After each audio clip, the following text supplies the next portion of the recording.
Hello there. Do you like magic swords, deep lore, and magic systems so intense that, given enough time, you could make a college course out of? Do you wish that there was someone who wrote epic fantasy like George R.R. Martin, with the prose of Patrick Rothfuss, but unlike them, had the writing drive of Stephen King? Do you want to invest in a chunky series filled with a rich and colorful story that blends old and new tropes? And do you want a deeper, fantasy-based Myers-Briggs test than Hogwarts? Then look no further than Brandon Sanderson's Stormlight Archive series. With 4 books and 2 novels finished out of the 10-book series, Sanderson has created one of the best series I've ever had the glory to read. And with the 5th book far away, I've taken it upon myself to try and recap and analyze what we have read so far to test how much I can write, remember, and create without going insane. Keep in mind, I'm going to lie to you in some parts of this video. This is due in part to the fact that the information has not either been written down clearly by Sanderson, I'm either doing it for dramatic purposes, or the fact that I am, well, just straight up stupid. So please listen and watch with caution. I will also spoil some things due to the aforementioned reasons above, but that is the general risk I've decided to take. God help my soul. If you're still on the fence with this series, I highly recommend it. And if my word means nothing, maybe my summaries will, for better or for worse, help you with that decision. Now, let us begin.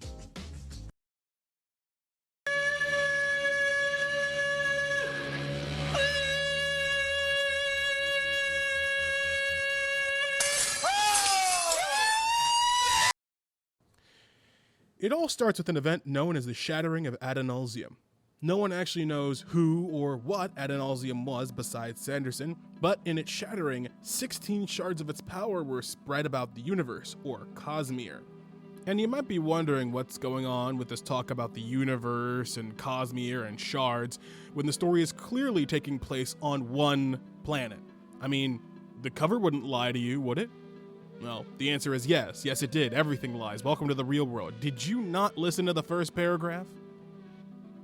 The Stormlight Archive is, in fact, a blend of science fantasy, as most of Sanderson's stories take place on various planets within the same universe, with some bits of other worlds or stories interfering with other parts in miscellaneous ways. Think of it like how in the early phases of Marvel, it used to be quaint that superheroes teamed up, whereas now it seems everyone is contractually obligated to appear in at least 5 movies and 3 crossovers, with endless options of renewal. Within these many planets and universes, there are 3 planes of existence, because Sanderson is testing the limits of how many places he can make and how many articles he can force the Sanderson Wiki to create.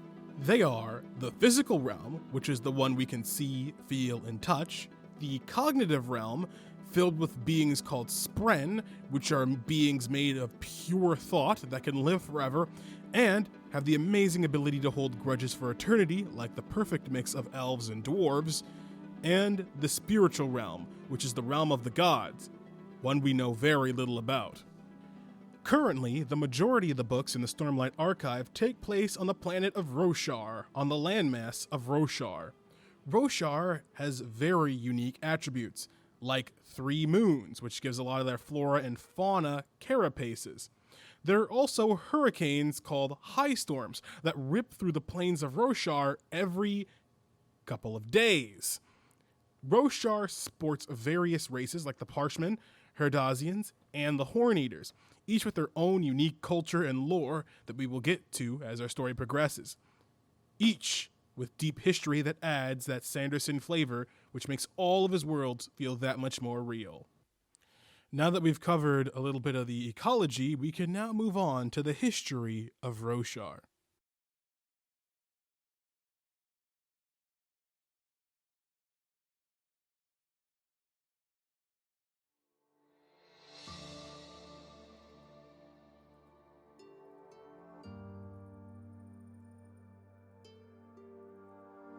In the beginning, Roshar was ruled over by 3 shards.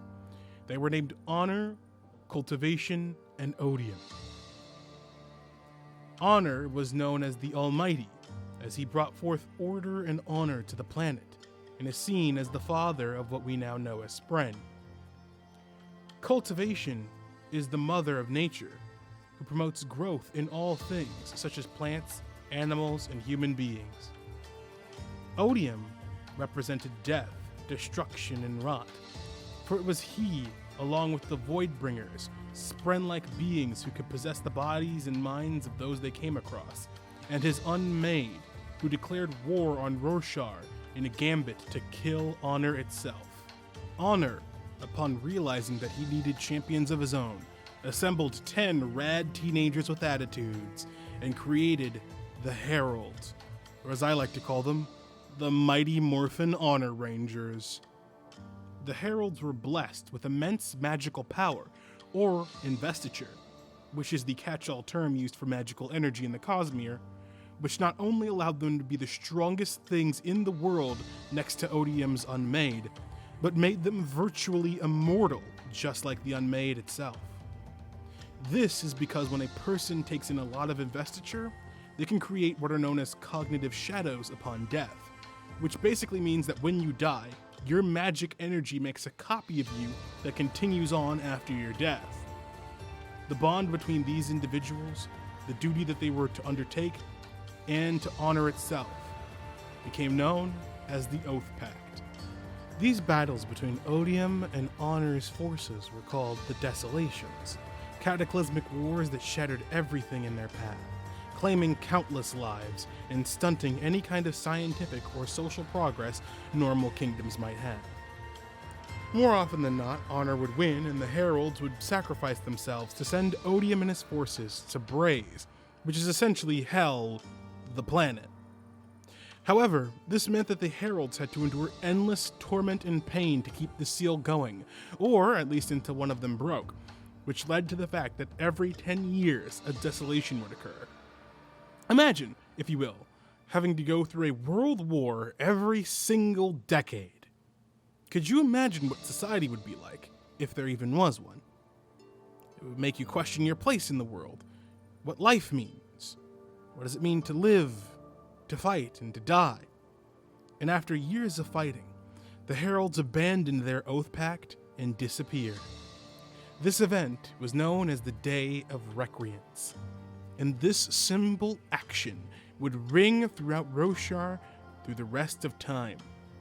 And time would be the only thing that would prove if this action was made out of benevolence or cowardice.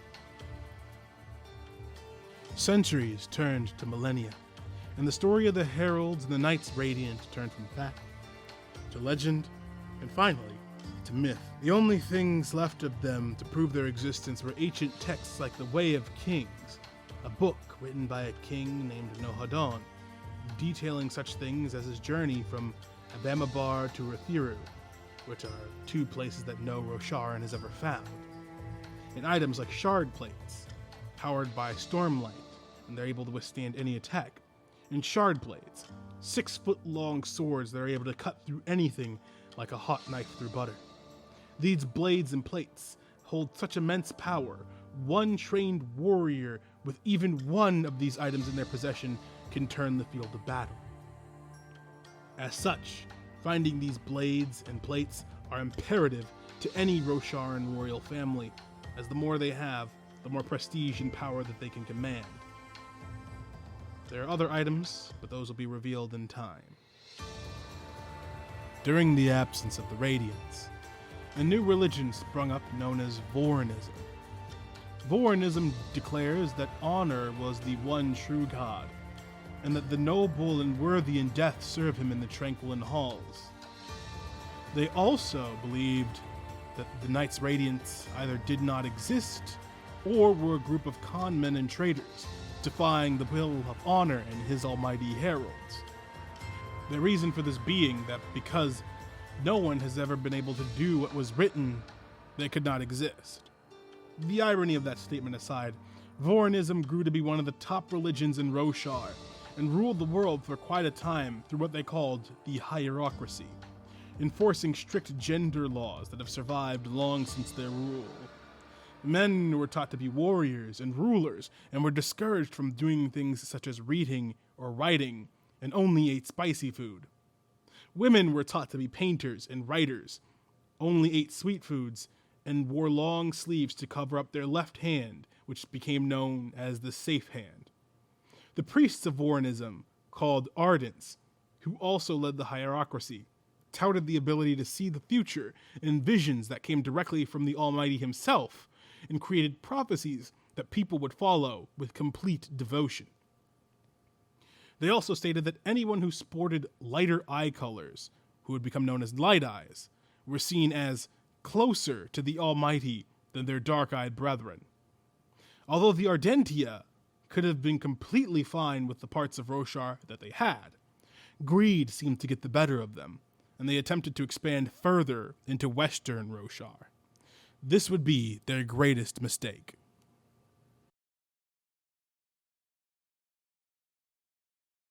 The folly of Vorinism was simple.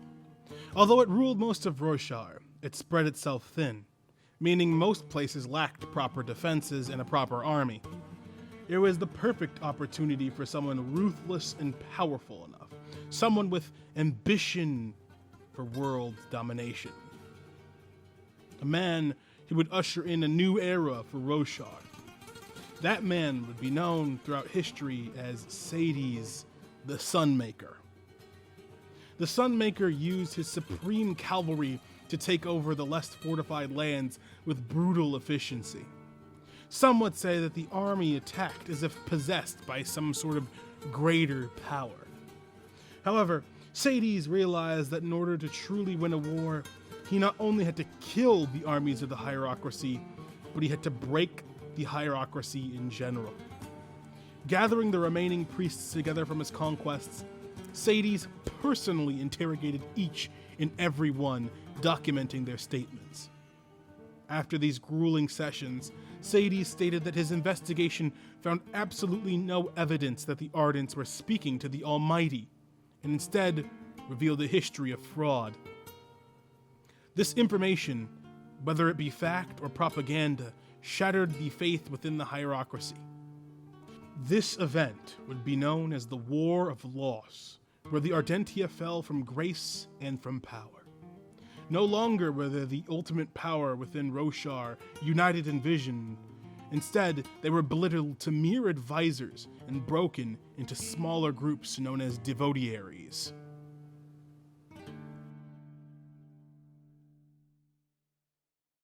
Not much is known about the personal life of Sades, but one thing is for sure: he wanted everything. At the age of 17, he bonded with the shard blade known as Oathbringer, and conquered the kingdom of Alethkar, uniting the princes of its nation.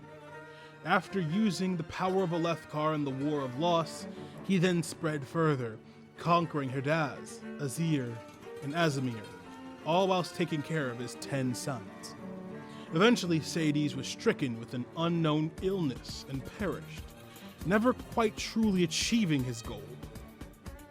In Alethi society, he is seen as a hero, a savior, and a person any Alethi man aspired to become. United Alethi rule under Sades' death did not fare well, however.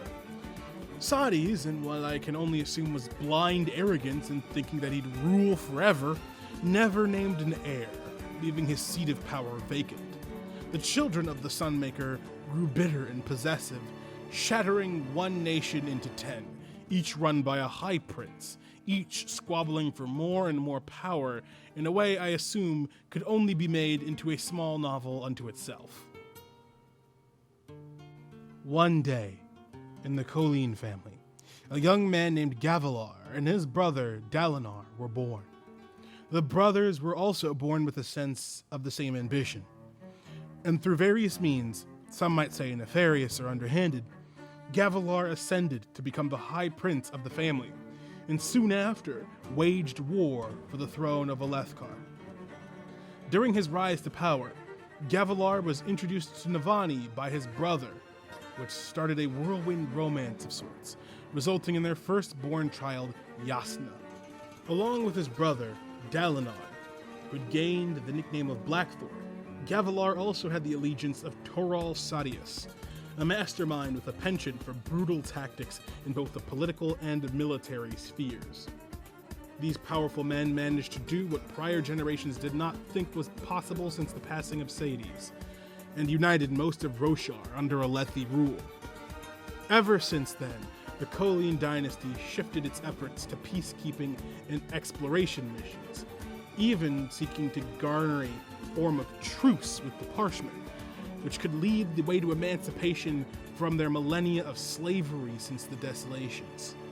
All this and more would be revealed at one of his legendary and increasingly more frequent feasts. It didn't go as planned.